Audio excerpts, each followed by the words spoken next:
प्यारे बच्चों, सुप्रभात आप सभी को। आज मैं आप लोगों को समास की विशेष जानकारी देने जा रही हूँ, वो भी कुछ ही मिनटों में। तो आइए शुरू करते हैं। समास क्या है? तो इसकी पहले परिभाषा हम जानेंगे। दो या दो से अधिक शब्दों के परस्पर संबंध बताने वाले शब्द को समास कहते हैं। अब दो या दो से अधिक क्या? तो शब्द, और वो परस्पर क्या बता रहे हैं? तो संबंध। वो शब्द क्या कहला रहे हैं? तो समास। तो दो या दो से अधिक शब्दों के परस्पर संबंध बताने वाले शब्द समास कहलाता है। और भी इसको विस्तृत जाने, संक्षिप्तीकरण को ही समास कहते हैं। किसी चीज को संक्षेप करना, बड़े बड़े कहानी को छोटे रूप में ले आना, क्या है? समास है। तीसरा पॉइंट हमारा ये है कि वर्णों के मेल से संधि बनता है। ध्यान दीजिएगा कि वर्णों के मेल से संधि बनता है, लेकिन शब्दों के मेल से क्या बनता है? समास बनता है। यहाँ वर्ण और शब्द का ही खेल है। वर्णों के मेल से संधि बन गया, शब्दों के मेल से समास बन गया। इसे संक्षेप भी कहा जाता है, और इसका विलोम जो होता है वो व्यास होता है। समास में दो पद होते हैं। समास में कितने पद होते हैं बाबू? दो पद होते हैं। एक होता है पूर्व पद और दूसरा होता है उत्तर पद। समास के 6 भेद होते हैं। कितने भेद? 6 भेद। पहला तत्पुरुष समास, दूसरा कर्मधारय समास, तीसरा बहुव्रीहि समास, चौथा द्वंद्व समास, पांचवा द्विगु समास, और सबसे लास्ट छठा अव्यय भाव समास। अब इस समास की हम लोग विस्तृत जानकारी करेंगे कुछ ही मिनटों में। तत्पुरुष समास पर आइए। नंबर 1, तत्पुरुष समास। जिस समास में पूर्व पद गौण तथा उत्तर पद प्रधान हो। समास में अभी आपको ही पहले बताए हैं कि समास के 2 पद होते हैं, एक पूर्व पद और एक उत्तर पद। तो इसमें क्या कह रहा है कि पूर्व पद गौण, मतलब वो गुप्त रहेगा। वैल्यू किसका हो जाएगा? उत्तर पद का, है ना? उत्तर पद। तो पूर्व पद जो शब्द के पहले आता है, और उत्तर पद जो शब्द के बाद वाला शब्द। एक ही शब्द को 2 पार्ट कर दीजिए, तो पहला पद हो गया आपका पूर्व पद और बाद वाला उत्तर पद। समास को विग्रह करना, जैसे सामसायिक शब्दों के बीच संबंध स्पष्ट करना, समास विग्रह कहलाता है। समास विग्रह क्या कहलाता है बाबू? समसायिक शब्दों के बीच संबंध को स्पष्ट करना, 2 शब्दों के बीच संबंध को स्पष्ट करना समास विग्रह कहलाता है। अब समास को तत्पुरुष में जानने के लिए समास को विग्रह करने पर को, से, के लिए, का, के, की, रा, रे, री, में, पर, ये सब जो अगर आए तो समझ जाइए कि ये तत्पुरुष समास है। और इसमें पहले ही बता दिए हैं कि आपको कि इसमें उत्तर पद की प्रधानता है। उत्तर पद जो बाद में आएगा, जैसे राजा का पुत्र। अब यहाँ पर राजा का रानी भी हो सकता है ना, लेकिन यहाँ पर क्या है? राजा का पुत्र, तो क्या बन गया? राजपुत्र। ये उदाहरण हो गया, राजपुत्र। रस से भरा, क्या? तो रस भरा। ठीक है। मन को हरने वाला, तो क्या हो गया? मनोहर। ठीक है। तो इस तरह से तत्पुरुष कंप्लीट हुआ। अब हम लोग आते हैं कर्मधारय पर।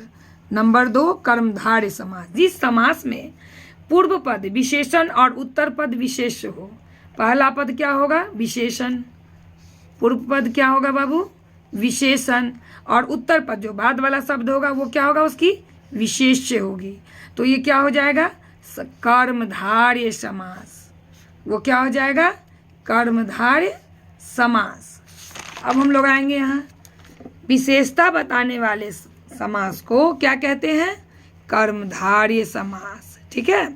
इसमें किसकी प्रधानता है? विशेषता है उत्तर पद की। किसकी है बाबू? उत्तर पद की। इसमें विशेषता और समानता की बात होती है। जैसे नीला है जो कमल, तो क्या हो जाएगा? नील कमल। उसका उदाहरण हो गया नील कमल। नीला है जो कमल, तो क्या? नील कमल। महान है जो पुरुष, तो क्या हो जाएगा? महापुरुष। ये किसका उदाहरण है? कर्मधारय का। ठीक है। अब हम लोग आते हैं बहुव्रीहि समास पर। बहुव्रीहि समास, जिस समास में दोनों पद के माध्यम से तीसरे का अर्थ निकलता है।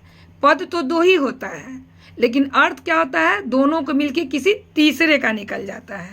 दोनों पदों के माध्यम से तीसरे अर्थ का बोध होता है। ठीक है, और ये ज़्यादातर देवी देवताओं के लिए ज़्यादा, देखिएगा इसका उदाहरण देवी देवताओं के लिए ज़्यादा आता है, और इसके दोनों पद तीसरे किसी नए पद की ओर इशारा करते हैं। जैसे मान लीजिए उदाहरण में चक्र पानी। अब भाई चक्र पानी कौन है? तो चक्र जिसके हाथ में है अर्थात विष्णु जी हैं। उदाहरण है आपका चक्र पानी, लेकिन इससे लगाइए अपना दिमाग कि चक्र पानी किनको कहेंगे। तो चक्र है जिसके हाथ में, वो कौन है? विष्णु जी, तो चक्र पानी। ठीक है, दूसरा उदाहरण लेते हैं हम लोग दशानन। दशानन 10 सिर वाले, 10 सिर वाले कौन है? तो रावण। तो रावण को क्या बोला गया? दशानन। ये हो गया आपका किसका उदाहरण? बहुब्रीहि का। लंबोदर, तीसरा उदाहरण लंबोदर, लंबा उदर वाले। तो लंबा उदर वाले कौन हैं? तो गणेश जी।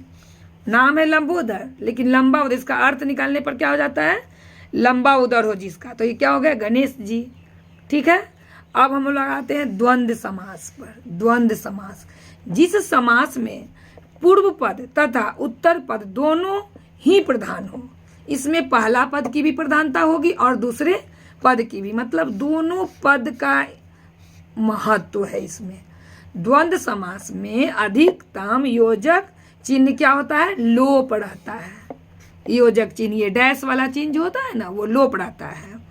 द्वंद्व समास और विभक्ति में जो है, द्वंद्व समास में विभक्ति क्या रहता है?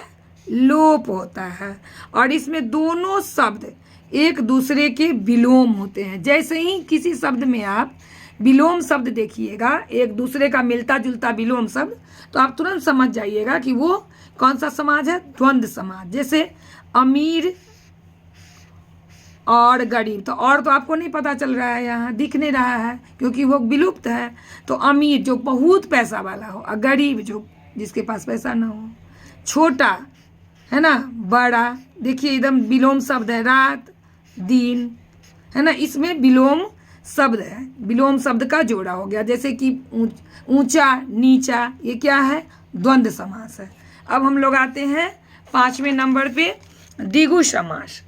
ये हो गया आपका द्विगु समास, जिस समास में पूर्व पद संख्यावाचक हो। क्या हो? संख्यावाचक हो। यहाँ क्या है? संख्या की प्रधानता होती है।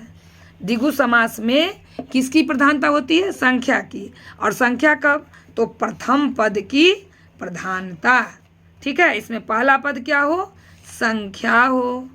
इसमें पहला पद क्या हो? संख्या। जैसे त्रिकोण, उदाहरण है त्रिकोण, 3 कोणों का समूह त्रिकोण। नवरत्न, 9 रत्नों का समूह नवरत्न। 9 देखिए इसमें अंक वाला आ रहा है सब। चौराहा, 4 राहों का समूह चौराहा। तो इसमें क्या है? अंक की प्रधानता है। जहाँ अंक देखिएगा तुरंत समझ जाइएगा ये द्विगु समास है। अब हम लोग आते हैं अंतिम अव्ययी भाव समास पर। ये क्या है? अव्ययी भाव समास, जिस समास में पूर्व पद क्या है? पूर्व पद माने पहले वाला प्रथम पद जो है वो क्या हो? अवयव हो। प्रत्येक उपसर्ग वाला शब्द अव्ययी भाव समास है ना। जिस शब्द में उपसर्ग लगा हो, उपसर्ग में आप लोगों को पता होगा जो पहले लग जाता है। इसमें भी वही कहानी है, पूर्व पद की प्रधानता होती है अव्ययी भाव समास में। और इसके शब्द के प्रारंभ में उपसर्ग, आपको बार बार बोल रहे हैं कि उपसर्ग जुड़ा रहता है। जैसे अ, आ, अन, यथा, प्रति, प्र, भर, और भी बहुत सारे उपसर्ग शब्द हैं जो शब्द में लगे रहते हैं। जैसे यथा उपसर्ग है, उसमें आ गया यथा स्थान, मतलब स्थान के अनुसार। आजीवन, इसका उदाहरण हो गया आजीवन। जैसे जीवन भर, तो आ क्या हो गया आपका? उपसर्ग। यथा क्या हो गया? उपसर्ग। तो इस तरह मैंने आप लोगों को समास की जानकारी दी। मुझे अच्छा लगेगा कि आप लोग इसको पढ़िएगा और समझिएगा। फिर अगले वीडियो में मैं कुछ नया लेकर प्रस्तुत होंगी। तब तक के लिए धन्यवाद।